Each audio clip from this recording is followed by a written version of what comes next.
Hello guys! Welcome back dito sa ating channel.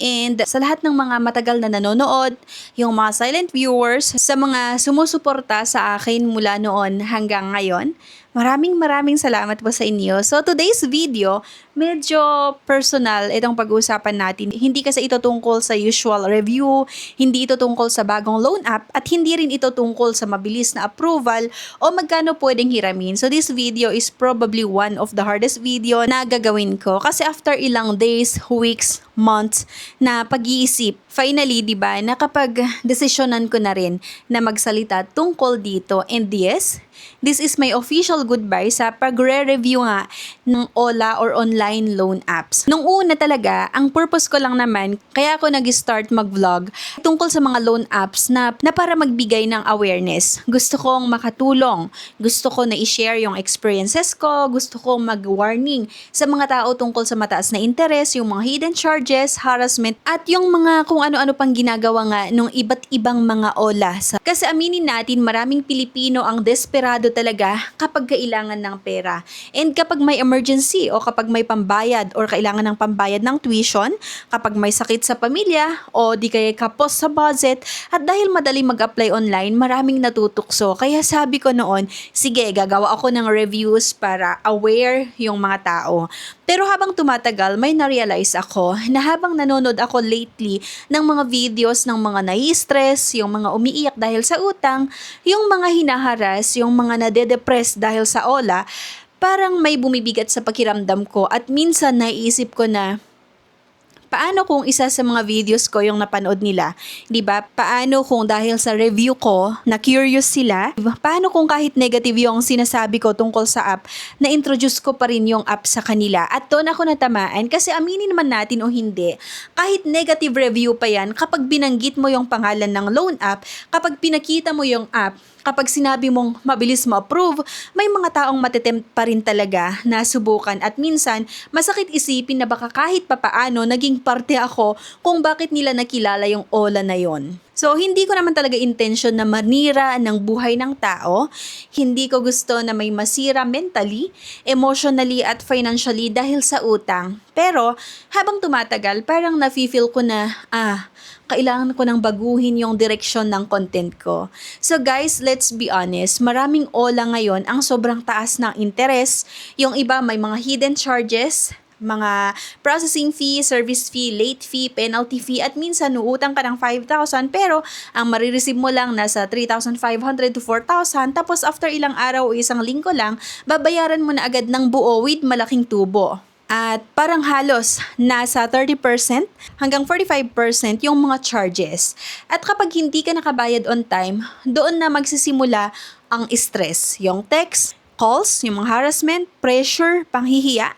At minsan hindi ko nila lahat may mga legal at maayos naman na lending companies pero maraming tao ang hindi prepared sa consequences ng mabilisang utang. At doon ako lalong napapaisip, like siguro napapansin nyo rin, hindi na ako ganun ka-active mag-upload lately. So minsan inaabot ng ilang araw bago ako mag-post at ang totoo niyan, hindi dahil tinatamad ako, kundi dahil nagdadalawang isip talaga ako. So bago ako gumawa ng video, iniisip ko muna, makakatulong ba talaga ito? O baka may maengganyo na naman.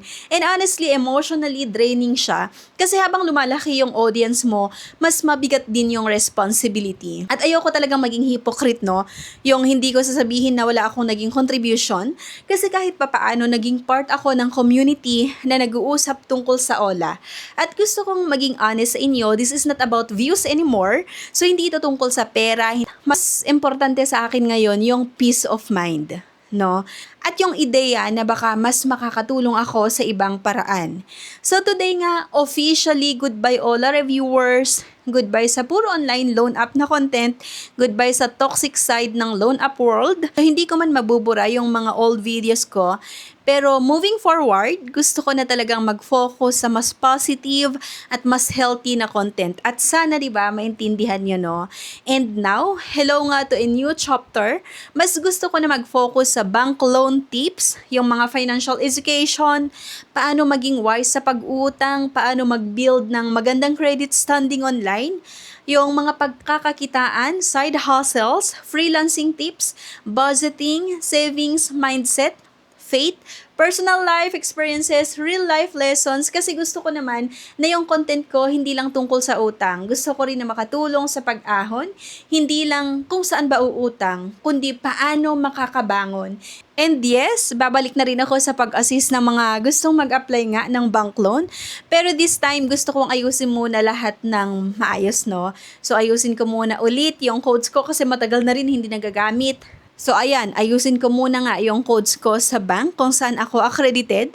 Gusto ko kasi legit, transparent, professional kasi gusto ko maging official at maayos ulit bilang una, financial specialist or bank loan agent. At sa ngayon nga, mas gusto ko na rin na i-guide yung mga tao sa mas legal, mas regulated at mas safe na lending options. Hindi yung padalos-dalos na click lang ng click tapos kinabukasan stress na agad.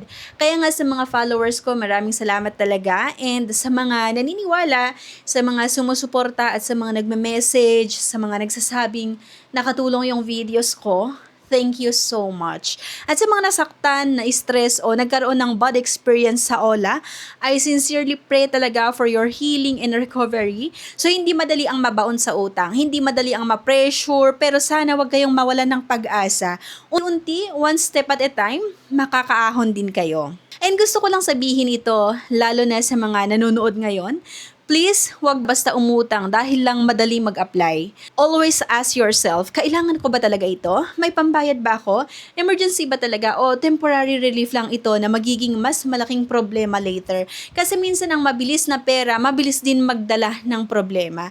So alam nyo, habang tumatagal, mas nare-realize ko na importante rin na alagaan yung sarili natin. Mental health, peace of mind, relation sa family, faith kay God. Kasi nga kahit gaano kalaki yung kinikita mo, kahit gaano karami yung followers, kung wala kang peace of mind, parang wala rin. At siguro, ito na yung season ng buhay ko na gusto kong mag-grow, not just as content creator, but also as a person. So, mas gusto ko na rin na mag-share minsan ng faith-based content, mga realizations ko sa buhay, mga struggles, mga lessons, mga blessings. Kasi sa totoo lang, noong mga panahon na na-stress din ako, faith din talaga yung naging sandalan ko. At baka may mga tao rin dito na kailangan lang makarinig ng encouragement. So, expect nyo nga na sa mga susunod na uploads, bank loan guides, approval tips, financial literacy, online income ideas, side hustle, content, real life, yung mga kwentuhan, faith and motivation, personal journey, and sana samahan niyo pa rin ako sa bagong journey na to. So sa mga solid subscribers, alam ko yung iba sa inyo matagal na rito at sobrang na-appreciate ko kayo. So hindi man tayo magkakakilala personally, parang naging parte na rin kayo ng journey ko. Kaya maraming salamat talaga, no? At kung may isa akong gustong iwan na message today, ito yung be careful with death or sa utang. Protect your peace and always choose long-term stability kaysa yung mga temporary relief. So, hindi masama umutang, pero mas magandang umutang ng responsable at sa tamang paraan. So, ayan guys, this is not goodbye sa channel. This is just goodbye sa old content. And hello nga sa bagong simula at sa bagong content natin. So, thank you for understanding, thank you for staying, and thank you for growing with me. If nandito ka pa rin hanggang dulo ng video, comment down below, new chapter. I love you guys and ingat kayo palagi. God bless everyone and see you sa aking next video. Bye!